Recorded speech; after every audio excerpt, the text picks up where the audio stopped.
How to turn off Snapchat last active in 2023. So the first thing you want to do is go ahead and open your Snapchat and then click on your avatar sign at the top left corner. So go ahead and click on the settings sign at the top right corner. So if you scroll down under privacy control, you'll see where it says see my location. So click on that and write down my friends can see where I was last active in. So you can choose to make it that all your friends can see except some people right here. You can also choose to make it that only some people can see it.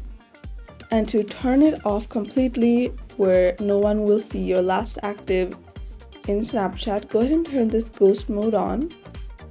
And you can select the time and you can also select until turned off.